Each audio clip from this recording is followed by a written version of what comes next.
Nikhil chief అయినప్పుడు he has an option to select me or Yashvi అప్పుడు starting. అప్పుడు నిఖిల్ ఏం చేశాడంటే యశ్విని చూస్ చేసుకున్నాడు. ఎవరిని నీకు రీజన్ చెప్పాల్సి వచ్చినప్పుడు ఏం చెప్పంటే నీకు బ్యాలెన్స్ లేదు, నీకు అగ్రెషన్ ఉంది అని చెప్పాడు. I was totally jovial. సరే, వాళ్ళకి నేను తెలియకపోవడం వల్ల వచ్చిన డిసడ్వాంటేజ్ అనుకున్నాను. He doesn't know me that ఒరిజినల్గా చెప్పాలంటే ఏదో ఒకరోజు చూసేసి, but he knows Yashvi and Prerana and Prithvi. So దానివల్ల వచ్చిన అడ్వాంటేజ్. ఆ అడ్వాంటేజ్ ఈ సింగిల్ గాళ్ళకి లేదే. ఫస్ట్లో ముగ్గురు క్యాప్టెన్స్ అయ్యారు కదా, సెకండ్ లేదా డ్రీమ్ క్రష్ అసలు మన పర్సన్ లేదు, అదే కష్టం లేదు. కానీ నాకు అనిపించింది ఏంటంటే నువ్వు యశ్విని చూస్ చేసుకోవడానికి కారణం ఏంటంటే యు నో హర్ బిఫోర్. నీకు ప్రేరణ తప్ప ఇంకెవరు తెలియదు, ప్రేరణ విష్ణు తప్ప ఇంకెవరు తెలియదు.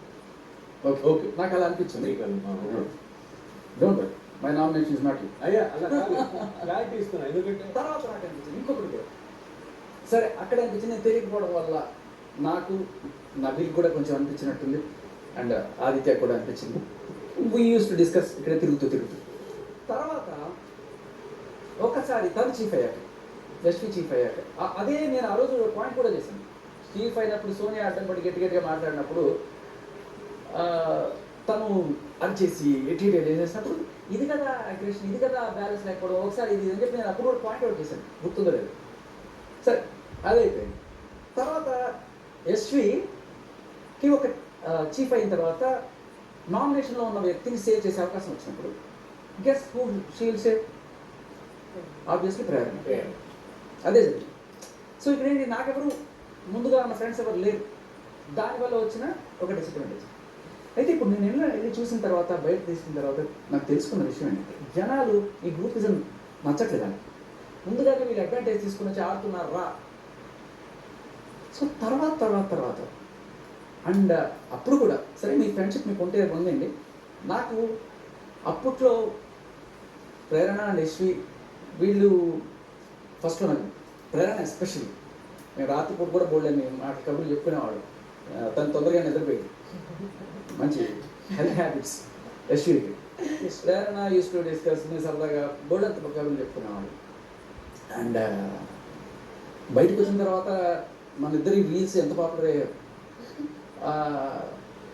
నువ్వు గుర్తుందో లేదు, మనం హిందీ గురించి మాట్లాడినప్పుడు నేను ఇట్లా దీవించింది, అవన్నీ కూడా ఎంత ఇదే.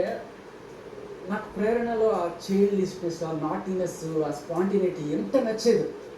కానీ ఓవర్ పీరియడ్ ఆఫ్ టైం ప్రేరణలో రూడ్నెస్, తిట్టడం, అవతల వాళ్ళని కించపరిచే విధంగా మాట్లాడడం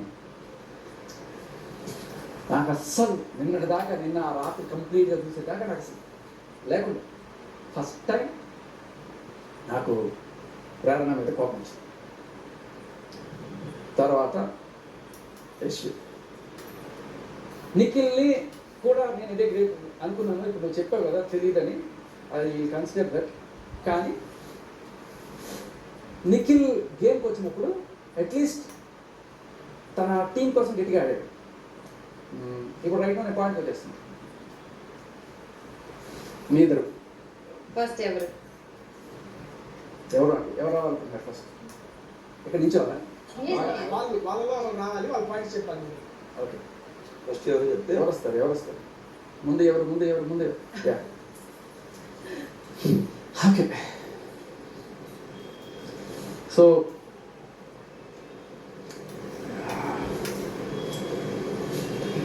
డైరెక్ట్గా పాయింట్లోకి వస్తే నాకు అది నచ్చల. ఇంకొకటి ఏంటంటే మీ ఇద్దరితో నాకు కొంచెం ఎంత ఇష్టమైనా కూడా కొన్ని చోట్ల నాకు ఒక అభిప్రాయ భేదం ఉండేది. అది ఏంటి అంటే మీకు గుర్తునే ఉంటుంది, ఫిజికల్ వైలెన్స్ని ఎంకరేజ్ చేయొద్దు అని చెప్పి నేను మీతో డిస్కషన్ పెట్టిన రోజు గుర్తుండే ఉంటుంది. మీరు నాకేం చెప్పేవాళ్ళు అంటే లేదు, వాళ్ళ ఇష్టం వాళ్ళది, ఆడనివ్వండి అని చెప్పి అన్నప్పుడు బట్ ఆవిడ మీకు చెప్తున్నప్పుడు ఒక థర్డ్ పర్సన్ నాకేంటంటే మన వాళ్ళు అని చెప్పి మీ కోణంలోనే నేను చూస్తాను, మన వాళ్ళు హీరో అవ్వాలనే టైప్లో చూస్తున్నప్పుడు కూడా నాకు ఏ కోణంలో కూడా నువ్వు ఒక నీ బాడీ లాంగ్వేజ్ తోటి విలన్ అవ్వడానికి అన్నట్టుగానే కనబడుతుంది తప్ప నాకు అక్కడ నువ్వు హీరోలా కనిపించడం. ఆదితేజని నువ్వు అన్న మాటలు, నువ్వు ఇట్లా ఇట్లా చూస్తున్నవి అన్నీ కూడా లైక్ హేట్రెడ్ కనబడుతుంది. అది అవతల వాళ్ళని కించపరుస్తున్నట్టు, రూడ్గా ఉన్నట్టు, అది కూడా నాకు నచ్చదు. అండ్ ఇంకొకటి, ఈ గ్రూపిజం లేకుండా ఉంటే జనాలు మిమ్మల్ని మెచ్చుకుంటారు అనిపిస్తుంది. అదే సో దీనిలో ఈజియెస్ట్ లాస్ట్ పాయింట్ గ్రూపిజం అనేది. నేను నిజంగా గ్రూపిజంలో ఆడట్లేదు. నేను ఎందుకంటే జనరల్గా ఇప్పుడు గ్రూపిజం అంటే నా గ్రూప్లో ఉన్న వాళ్ళకి ఏమి చెప్పకుండా అసలు క్లీన్గా వేరే వాళ్ళతోనే గొడవలు పెట్టుకుని మా వాళ్ళతో ఏం చేసినా బాగుండేలా ఉండాలి. కానీ నేను ప్రతి ఒక్కరితో గొడవ పెట్టుకున్నా, ఎప్పుడెప్పుడు ఏదైనా తప్పు అనిపించినప్పుడు అంతా చెప్పాను. సో నాకు అది తప్పు అనిపిస్తే గ్రూప్ లేదు, ఏం లేదు అందరికి చెప్తాను. అండ్ జనరల్గా ఏమీ లేనప్పుడు హ్యాంగ్అవుట్ చేస్తున్నామంటే నేను ఓజీస్తో లైక్ ముందున్న వాళ్ళతో ఎంత హ్యాంగ్అవుట్ చేస్తున్నానో ఇప్పుడు వీళ్ళు వచ్చాక వీళ్ళతో ప్రతి ఒక్కరితో కూడా అంతే కూర్చుని వాళ్ళ గురించి తెలుసుకుని వాళ్ళతో కూడా మాట్లాడుతున్నాను. సో అది నాకు తెలుసు, వాళ్ళకు కూడా తెలుసు. ఇన్ఫ్యాక్ట్ ఈ మధ్య వాళ్ళతో కూడా ఎక్కువ కూర్చొని మాట్లాడుతున్నా. గ్రూపిజం నిజంగా నేను చేయట్లేదు, ఐ డోంట్ హ్యావ్ ఇట్, అది నాకు గట్టిగా తెలుసు. నెక్స్ట్ వేరే అన్ని పాయింట్స్ మీరు వచ్చే ముందు కూడా నేను జస్ట్ కూర్చొని ఆలోచించి నిఖిల్ అండ్ నబిల్కి కూడా చెప్పాను. మల్టిపుల్ పీపుల్ నాకు చెప్తున్నారు ఇది about the rudeness or anything. ప్రతిసారి నేను ఎదుటి వాళ్ళు చేస్తుంది మీకు కనిపించట్లేదా? అది చేస్తేనే కదా నేను రియాక్ట్ అయ్యేది. వాళ్ళు కూడా చేస్తున్నారు, నాది మాత్రం ఎందుకు హైలైట్ అవుతుంది అని నేను చాలాసార్లు నాది డిఫెన్స్ చేసుకోవడానికి చూశాను. కానీ ఇంతమంది చెప్తూ ఉంటే ఐఎమ్ రియలైజింగ్ నాకు తెలియకుండా నా ఫేస్ ఎక్స్ప్రెస్ చేసేస్తుంది. అది తప్పే, అది చేసేస్తుంది అనేసి నేను చెప్పలేను.